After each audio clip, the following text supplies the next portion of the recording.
Assalamualaikum warahmatullahi wabarakatuh. Perkenalkan, nama saya Aditya Ika Juliana, NIM 1705520174, kelas S1 mata kuliah Audit Investigatif dari Universitas Tikubang Unisbank Semarang, Fakultas Ekonomika dan Bisnis, Program Studi Akuntansi.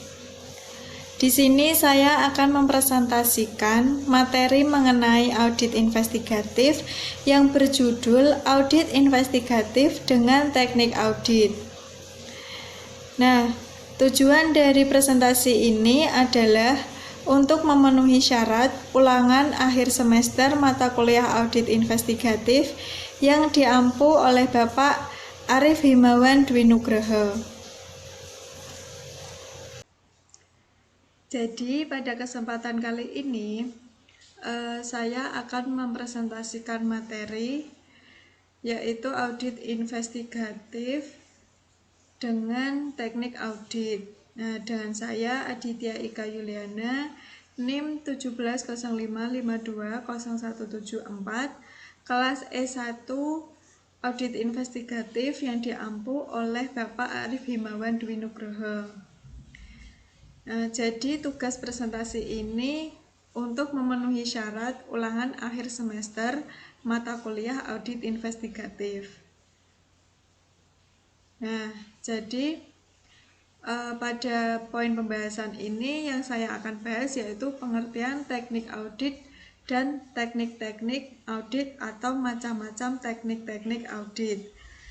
Tapi sebelum kita ke poin pembahasan, lebih baiknya kita mengetahui pengertian audit investigatif terlebih dahulu. Jadi audit investigatif yaitu istilah audit investigatif menjelaskan bahwa yang dilakukan adalah suatu audit, baik audit umum ataupun audit keuangan, jadi general audit maupun independent audit. Hal ini bertujuan memberi pendapat auditor independen mengenai kewajaran laporan keuangan. Oleh karena itu, audit ini disebut juga dengan opinion audit. Nah, audit investigatif sendiri lebih mendalam dan tidak jarang melebar ke audit atas hal-hal yang tidak disentuh atau tersentuh oleh opinion audit. Jadi, audit investigatif ini diarahkan kepada pembuktian ada atau tidak adanya fraud. Fraud itu yang termasuk korupsi dan tindakan melawan hukum lainnya seperti tindakan pencucian uang. Nah, meskipun tujuan audit itu berbeda dari opinion audit dari audit investigatif, namun teknik-teknik yang digunakannya itu tetap sama. Yang membedakan hanyalah penerapan yang lebih mendalam dalam audit investigatif. Nah, penerapan yang lebih mendalam itu seperti kadang-kadang melebar, yang sudah saya sebutkan tadi, melebar ke hal-hal yang tidak disentuh oleh opinion audit. Kadang-kadang juga audit investigatif ini berfokus pada pengumpulan bukti untuk melakukan atau mengetahui siapakah yang melakukan tindakan kecurangan tersebut. Banyak sekali memang auditor yang telah melakukan audit kepada laporan keuangan perusahaan atau lembaga lainnya. Tapi mereka juga banyak yang ragu jika melakukan audit investigatif, padahal teknik-teknik yang digunakan itu tetap sama. Yang membedakan hanya penerapannya saja. Nah, itulah pengertian audit investigatif. Selanjutnya, nah ini pengertian teknik audit. Teknik audit adalah cara-cara yang dipakai dalam mengaudit kewajaran penyajian laporan keuangan. Hasil dari penerapan teknik audit adalah bukti audit. Oleh karena itu, ada penulis yang menggunakan istilah teknik audit dan jenis bukti audit. Kemudian ada 7 teknik-teknik audit. Yang pertama itu memeriksa fisik. Yang kedua meminta konfirmasi. Kemudian yang ketiga memeriksa dokumen. Yang keempat ada review analitikal. Yang kelima meminta informasi lisan atau tertulis. Kemudian yang keenam menghitung kembali. Dan yang ketujuh ada mengamati. Saya akan menjelaskan satu persatu di slide selanjutnya. Yang pertama itu ada teknik-teknik audit memeriksa fisik. Nah, maksud dari memeriksa fisik atau physical examination biasanya diartikan sebagai perhitungan uang tunai, kertas berharga, persediaan barang, aset tetap, dan barang berwujud atau tangible asset lainnya. Jadi dalam memeriksa fisik ini ada beberapa langkah yang dilakukan oleh auditor investigatif. Yang pertama, auditor investigatif bisa melakukan yaitu observasi atau pengamatan. Kemudian yang kedua, auditor investigatif bisa melakukan inventarisasi atau opnam. Dan yang ketiga yaitu inspeksi. Nah, pada observasi atau pengamatan, peninjauan dan pengamatan atas suatu objek secara hati-hati, ilmiah, dan berkesinambungan. Jadi pengamatan atau observasi ini adalah peninjauan atas surat objek fakta fisik kegiatan pergerakan seseorang atau sekelompok orang yang merupakan bagian dari suatu tindakan fraud. Nah, observasi ini dilakukan dari jarak jauh dan tanpa disadari oleh pihak yang diamati. Observasi ini juga memiliki kelemahan karena terdapat resiko bahwa karyawan klien yang terlibat pada aktivitas-aktivitas yang sedang diobservasi lebih menyadari kehadiran auditor, sehingga pada saat dilakukan observasi, karyawan akan mengubah perilakunya dengan melaksanakan tanggung jawabnya sesuai dengan kebijakan perusahaan. Oleh karena itu, auditor wajib untuk menindaklanjuti berbagai perilaku karyawan yang akan diamati tersebut supaya mendapat bukti audit yang bersifat nyata. Jadi pada observasi ini karyawan itu akan berpura-pura melakukan kegiatannya sesuai dengan prosedur perusahaan, padahal awalnya bisa saja karyawan itu telah melanggar aturan dari perusahaan tersebut. Nah, observasi merupakan suatu hal yang berbeda dengan pengungkapan fisik. Observasi difokuskan pada aktivitas klien untuk mengetahui siapa mereka atau bagaimana dan kapan mereka melakukannya. Sedangkan pengujian fisik melibatkan perhitungan atau aktivitas tertentu.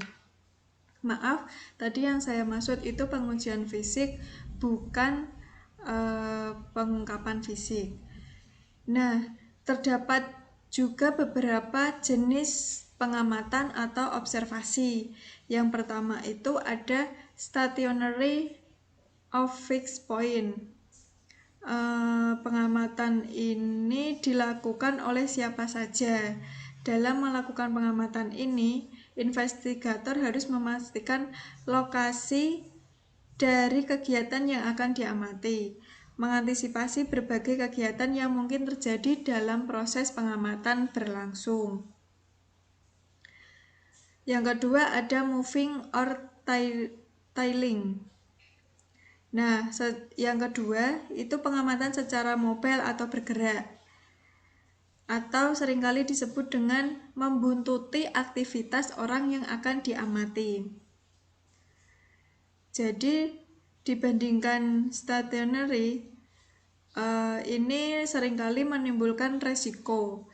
Takutnya orang yang diamati itu sadar bahwa dia sedang diobservasi atau diamati atau diawasi. Kemudian yang ketiga ada electronic surveillance.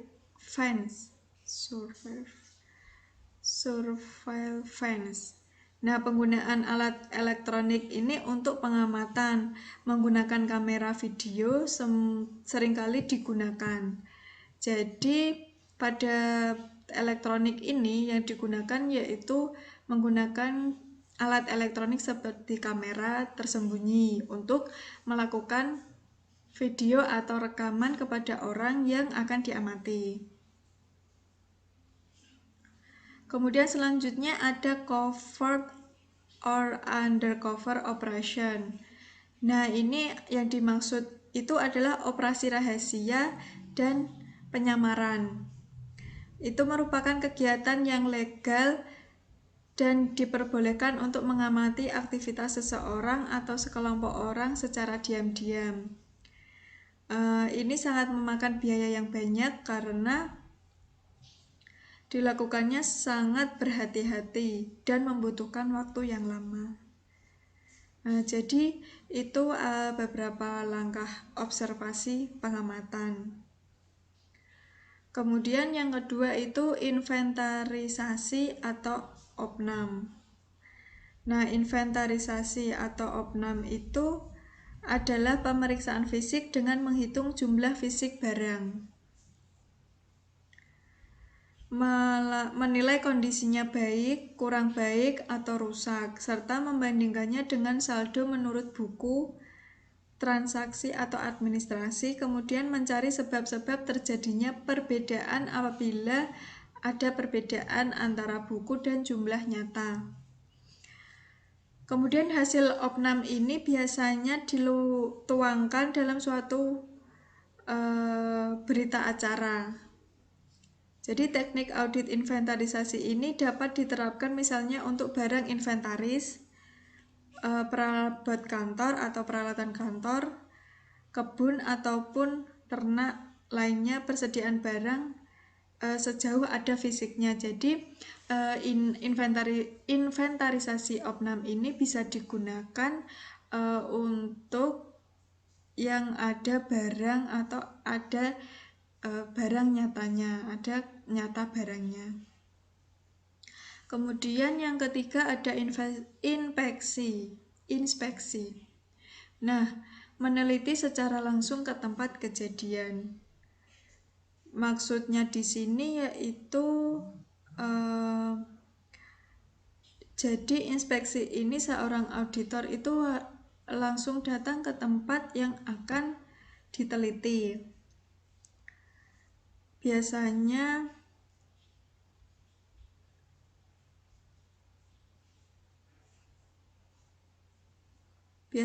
inspeksi ini dilakukan secara dadakan supaya yang akan diaudit itu tidak melakukan manipulasi atau sudah merencanakan sesuatu yang menyebabkan auditor tidak bisa menemukan bukti kecurangan atau bukti penelitian yang dilakukan. Nah, contoh kegiatan inspeksi ini adalah pemeriksaan terhadap bukti-bukti transaksi seperti rekening bank, kwitansi atau tanda terima lainnya untuk mengevaluasi apakah transaksi yang dilakukan telah sesuai atau menyimpang dari rencana dan anggaran yang telah diterapkan atau ditetapkan. Nah, jadi inspeksi ini gunanya itu untuk memeriksa apakah anggaran yang dikeluarkan itu sama dengan yang telah ditetapkan atau tidak. Jadi auditor harus lebih hati-hati dalam melakukan inspeksi ini karena bisa saja pihak perusahaan juga sudah merencanakan sesuatu atau mempersiapkan sesuatu supaya auditor investigatif tidak menemukan adanya kecurangan pada saat dilakukannya inspeksi.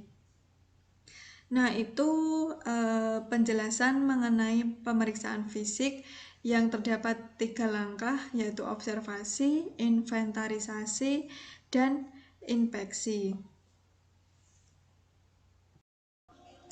Jadi setelah memeriksa fisik, kemudian selanjutnya yaitu meminta informasi dan konfirmasi.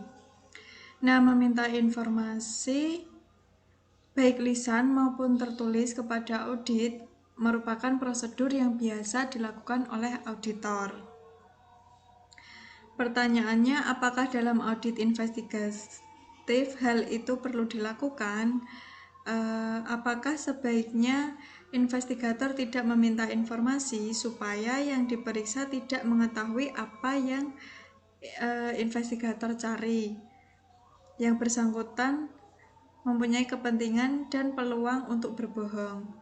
Maksudnya itu, apakah dalam audit investigatif seorang investigator perlu untuk meminta informasi karena ditakutkan bahwa jika investigator meminta informasi kepada pihak perusahaan, maka yang dilakukan perusahaan bisa saja melakukan tindak kebohongan lagi dan memberikan bukti yang tidak benar kepada investigator.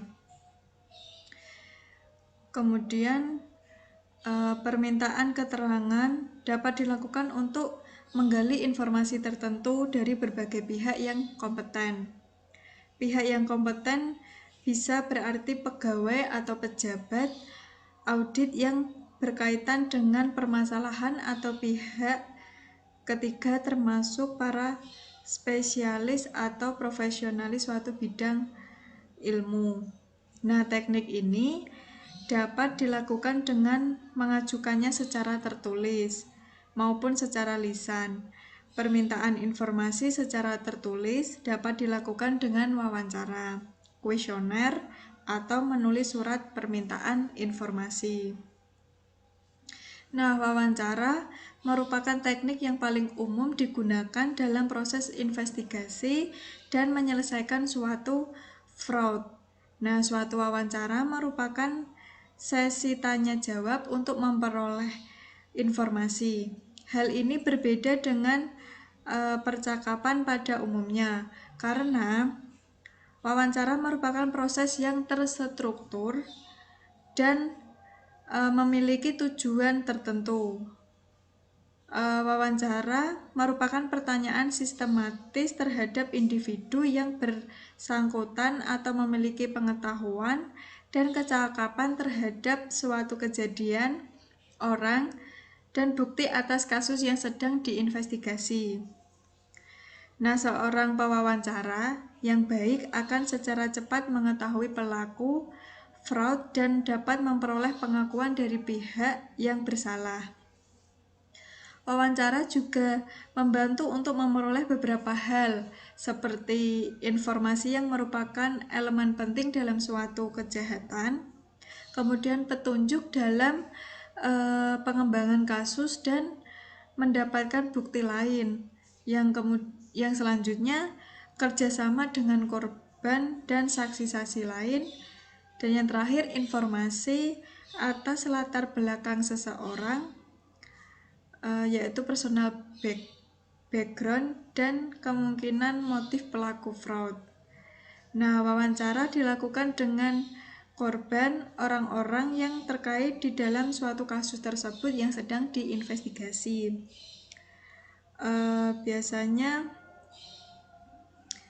yang bersangkutan itu seperti klien atau pimpinan perusahaan, pelanggan, terduga pelaku, saksi ahli, polisi, petugas kebersihan, rekan kerja, supervisor, mantan pasangan atau teman, serta perusahaan yang ada saat ini dan rekanan yang sudah tidak bekerja lagi dalam perusahaan tersebut dan orang lain yang dapat membantu investigasi itu dilakukan. Nah, wawancara itu dapat menghasilkan tiga jenis bukti. Yang pertama, bukti kesaksian. Maksud dari bukti kesaksian itu merupakan bukti meyakinkan yang didapat dari pihak lain karena diminta oleh auditor. Biasanya bukti pengujian fisik, bukti dokumen, bukti analisis, atau bukti lisan telah diperoleh. Baru kemudian dilengkapi dengan bukti kesaksian. Yang selanjutnya yaitu ada bukti lisan. Nah, merupakan bukti yang diperoleh auditor dari orang lain melalui pembicaraan secara lisan. Orang lain tersebut mungkin berasal dari luar audit maupun dari pihak audit sendiri. Dalam hal ini, memperoleh bukti lisan, auditor harus mencatat, menuangkan dalam kertas. Jadi dicatat dalam kertas dengan seksama termasuk narasumbernya. Nah, jadi bukti lisan ini harus dicatat oleh seorang investigator supaya bukti tersebut tidak hilang. Bisa saja bukti tersebut direkam atau di video dengan mencantumkan narasumbernya supaya bukti tersebut tetap kuat. Kemudian yang ketiga yaitu ada bukti spesialis. Nah, bukti spesialis ini merupakan bukti yang didapat dari tenaga ahli, baik seorang pribadi maupun instansi atau institusi yang memiliki keahlian yang kompeten dalam bidangnya. Nah, tenaga spesialis yang dapat digunakan adalah semua profesi seperti ahli pertambangan, dokter, ahli purbakala, ahli pertanian, ahli hukum, ahli perbankan, dan lain-lain. Untuk memenuhi syarat kompetensi bukti audit, maka kompetensi tenaga spesialis tersebut harus terjamin. Dalam hal ini, jika diputuskan untuk menggunakan tenaga ahli spesialis, maka auditor harus mengusahakan ahli yang diakui oleh umum. Jadi investigator dalam menentukan seorang ahli itu juga harus ahli yang benar-benar diakui oleh umum dan diakui kompetensinya. Jadi ada hal-hal yang perlu diperhatikan dalam melakukan wawancara. Yang pertama itu tentukan sumber informasi atau objek wawancaranya. Yang kedua, jadwalkan wawancara terlebih dahulu. Yang ketiga, buat persiapan materi dan cara bertanya. Yang keempat, mulai dengan suasana yang bersahabat atau hangat, supaya orang yang diwawancarai tidak merasa ketakutan atau tertekan. Kemudian yang kelima, perhatikan dan dengarkan orang yang sedang diwawancarai. Kemudian yang keenam, hindarkan pertanyaan yang cenderung jawabannya mengiyakan. Kemudian yang ketujuh, tutuplah wawancara dengan catatan positif. Kemudian yang kedelapan, dokumentasikan hasil wawancara. Dan yang terakhir, mintakan penegasan atau persetujuan hasil wawancara dari pihak yang diwawancara. Nah, selanjutnya konfirmasi. Maksud dari konfirmasi yaitu meminta konfirmasi adalah meminta pihak lain atau dari yang diaudit investigatif untuk menegaskan kebenaran atau ketidakbenaran suatu informasi. Jadi konfirmasi ini berkesinambungan dengan informasi yang didapat oleh seorang auditor investigatif.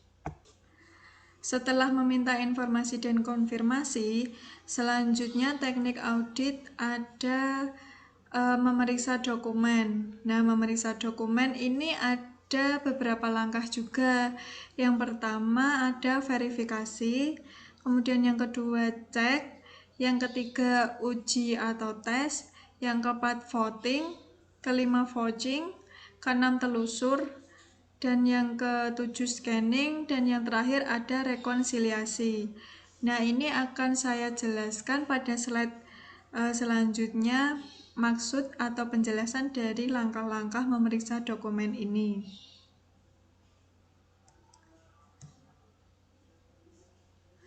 Yang pertama ada verifikasi.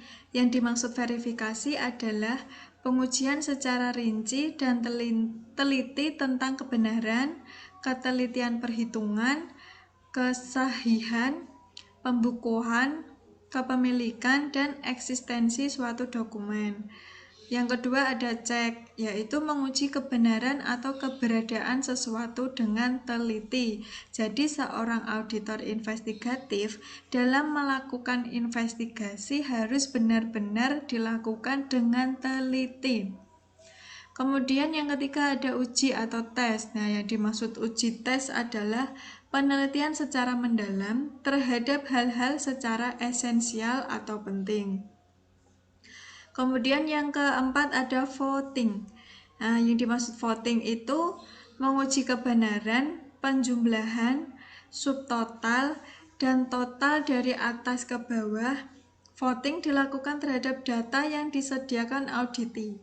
Tujuan teknik voting adalah untuk menentukan apakah data atau laporan yang disediakan auditi dapat diyakini ketepatan perhitungannya. Selanjutnya ada vouching. Vouching adalah menelusuri suatu informasi atau data dalam suatu dokumen dari pencatatan menuju kepada adanya bukti pendukung, atau menelusuri mengikuti prosedur yang berlaku dari hasil menuju awal kegiatan. Kemudian selanjutnya ada tracing atau telusur.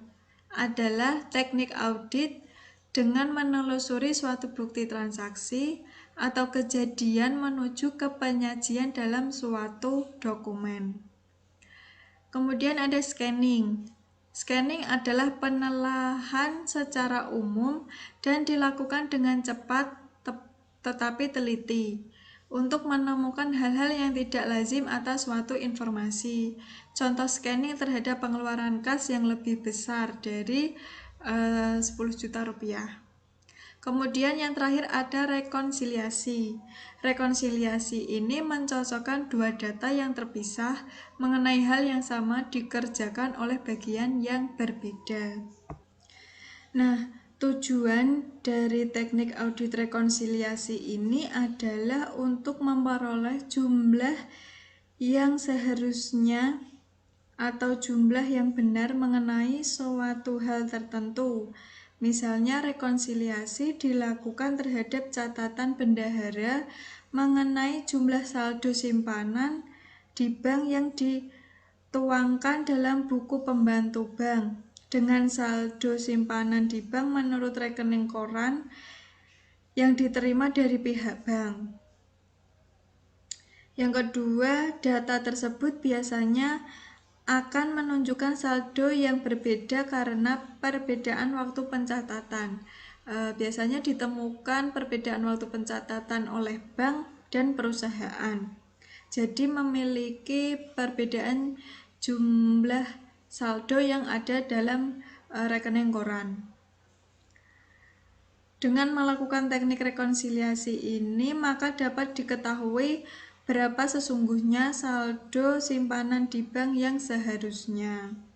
Jadi bisa disamakan melalui rekonsiliasi bank ini. Nah, itulah penjelasan dari memeriksa dokumen yang terdiri dari verifikasi, cek, uji tes, voting, vouching, tracing atau telusur atau tracing, scanning, dan rekonsiliasi. Selanjutnya yaitu ada review analytical. Nah, ini ada macam-macam review analytical menurut buku Tuana Kota. Yang pertama ada Betrieb Vergleich dan Zinsvergleich. Kemudian membandingkan anggaran dengan realisasi, analisis vertikal dan horizontal, hubungan antara suatu data keuangan dengan data keuangan lain, menggunakan data non-keuangan, dan menggunakan indikator ekonomi makro. Nah, ini saya akan jelaskan lebih lanjut satu persatu pada slide berikutnya. Nah, pembahasan selanjutnya pada review analytical akan saya bahas satu persatu, yaitu pada slide selanjutnya. Nah, ini yang pertama ada membandingkan anggaran dengan realisasi. Hasil dari membandingkan data anggaran dan realisasi dapat mengindikasikan adanya fraud. Hal yang perlu dipahami di sini adalah mekanisme pelaksanaan anggaran, evaluasi atas pelaksanaan anggaran, dan insentif yang terkandung dalam sistem anggarannya. Dalam entitas yang merupakan profit center atau revenue center, pejabat tertentu menerima insentif sesuai dengan keberhasilan yang diukur dengan pelampauan anggaran. Investigator perlu mengantisipasi kecenderungan realisasi penjualannya dibuat tinggi, penjualan kredit dan pengiriman barang secara besar-besaran pada akhir tahun merupakan indikasi mengenai hal itu. Pengembalian barang sesudah akhir tahun memperkuat indikasi adanya fraud. Nah, contoh kasus dalam membandingkan anggaran dengan realisasi ini adalah di sektor publik pada tahun 2005 dan 2006 terlihat hal sebaliknya. Pemerintah mengeluh soal rendahnya penyerapan anggaran. Kambing hitamnya di sini adalah sistem anggaran yang berubah. Kinerja KPK dan pengadilan kasus-kasus korupsi yang menggebu-gebu membuat para pejabat enggan menjadi pimpinan proyek. Meskipun contoh ini terbalik dari contoh sebelumnya, penjelasannya sama, ada atau tidak adanya insentif. Insentif tidak perlu berupa insentif keuangan, seperti bonus, mempertahankan atau menggoyahkan jabatan seseorang bisa menjadi insentif. Dalam perusahaan yang berkecimpung di bidang teknologi, Dewan Komisaris berusaha menjatuhkan anggota direksinya dengan mempertanyakan kenapa anggaran modal untuk mendatangkan peralatan berteknologi tinggi belum juga direalisasi. Itulah contoh dari perusahaan teknologi dalam insentif. Selanjutnya yaitu hubungan antara satu data keuangan dengan data keuangan lain. Beberapa akun baik dalam suatu maupun beberapa laporan keuangan dapat mempunyai keterkaitan yang dapat dimanfaatkan untuk review analytical. Contohnya yaitu angka penjualan dengan piutang dan persediaan rata-rata, angka penjualan dengan bonus bagian penjualan, penghasilan bunga dengan saldo rata-rata, tabungan, dan seterusnya. Kemudian selanjutnya menggunakan data non-keuangan. Nah, contoh-contoh di atas menggunakan data keuangan. Inti dari review analytical adalah mengenal pola hubungan, relationship pattern. Pola hubungan ini tidak mesti hanya antara satu data keuangan dengan data keuangan lain. Review analytical sering dilakukan dengan hitungan cepat untuk menunjukkan keganjilan.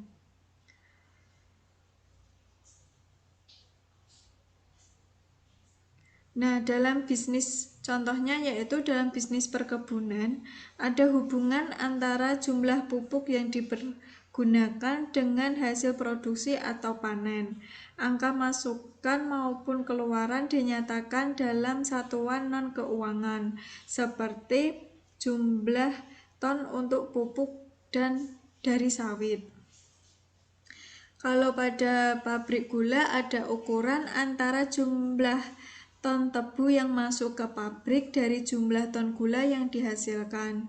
Pola hubungan antara masukan dan keluaran ini dinyatakan dalam suatu rasio yang dalam industri gula dikenal sebagai rendement. Ya disebut sebagai rendement. Perhitungan serupa dapat dilihat di industri kayu lapis atau blackboard dengan nama recovery. Bermacam rasio digunakan untuk berbagai industri, bahkan industri-industri atau perjalanan haji. Maaf, yang saya maksud atau perusahaan pemeringkat pengembangan dan menyebarkan rasio industri. Nah, review analytical ini sering dilakukan dengan hubungan cepat yang sudah saya sebutkan tadi untuk menunjukkan keganjilan.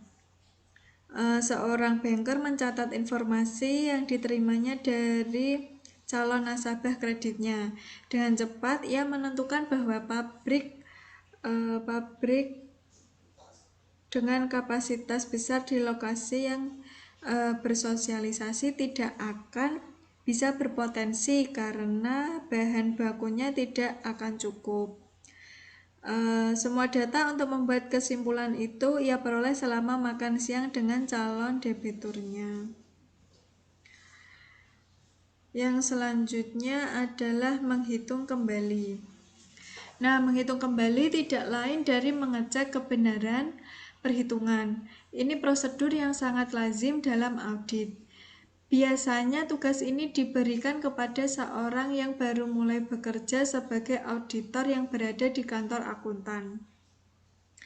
Dalam audit investigatif, perhitungan yang dihadapi umumnya sangat kompleks. Didasarkan atas kontrak atau perjanjian yang rumit. Mungkin sudah terjadi perubahan dan renegosiasi berkali-kali dengan pejabat yang berbeda. Perhitungan ini dilakukan oleh investigator yang berpengalaman. Kemudian dalam audit umum, menghitung kembali atau dapat dilakukan dengan cara voting dan recompute. Nah, dalam audit investigatif, perhitungan yang dihadapi sangat kompleks tadi. Perhitungan ini dilakukan atau disupervisi oleh investigator yang berpengalaman.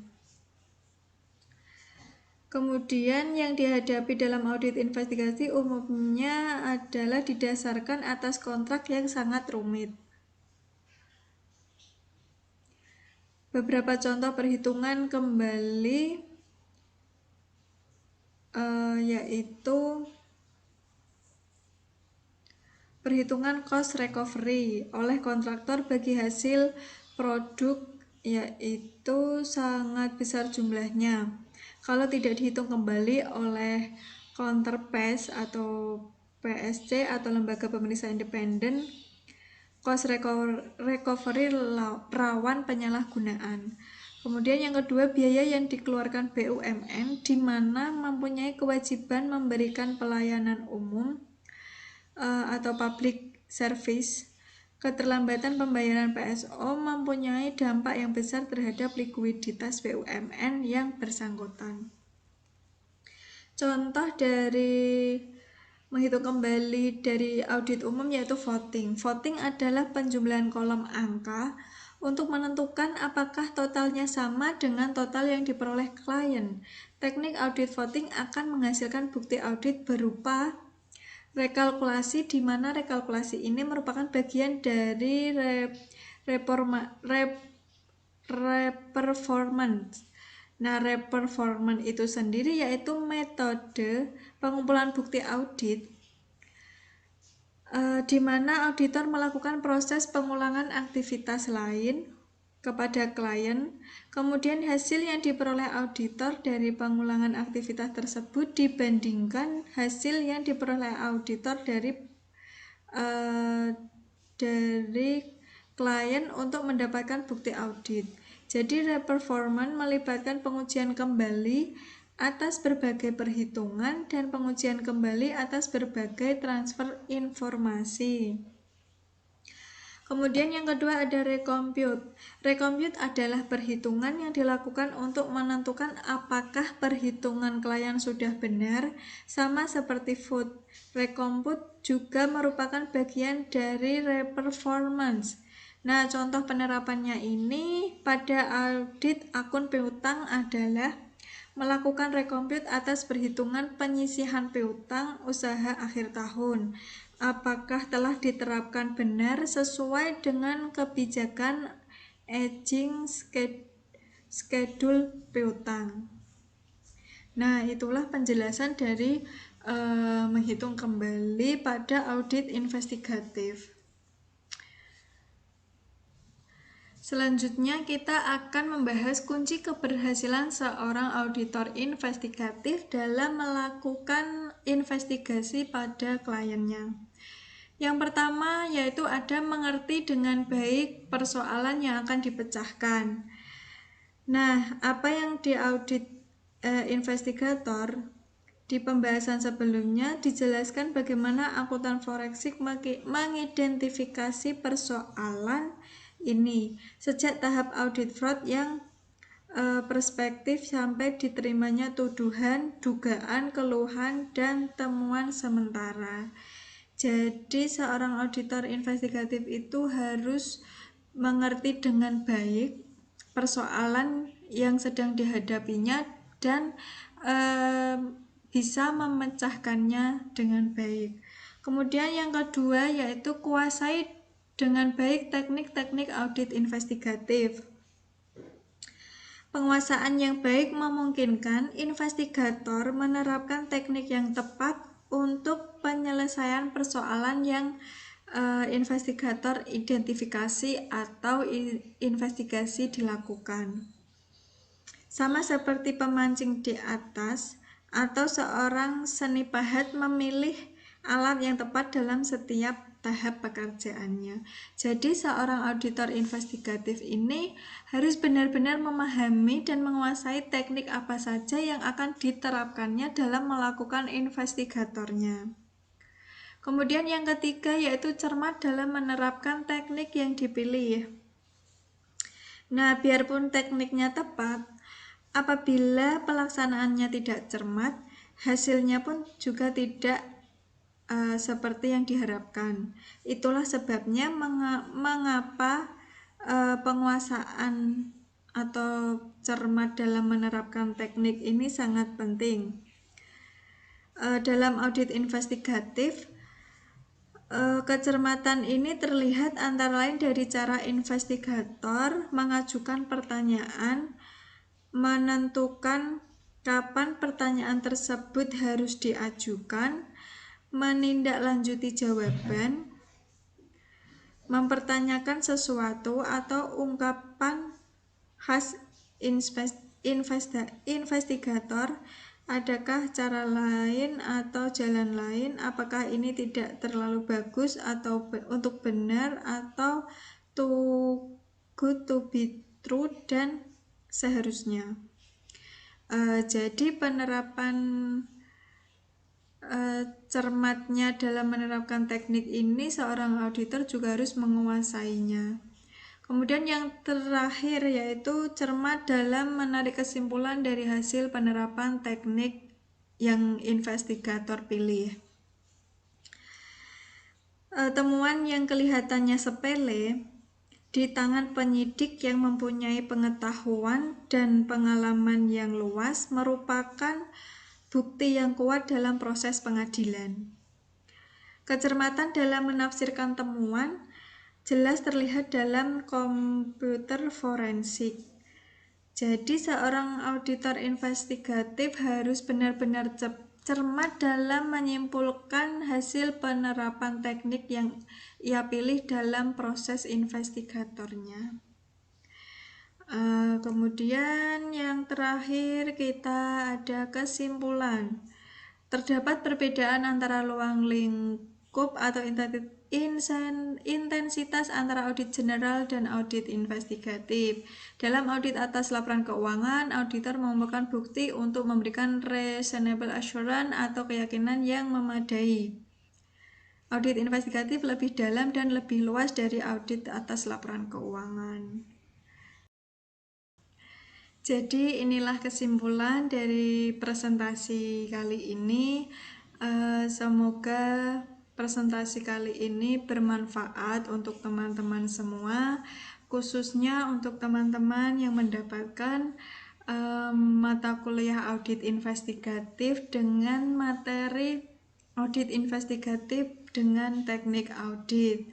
Nah, sekian presentasi dari saya. Mohon maaf apabila ada kata-kata dan pengucapan serta pengetikan yang salah dan penyampaian yang mungkin belum cukup jelas. Saya mohon maaf.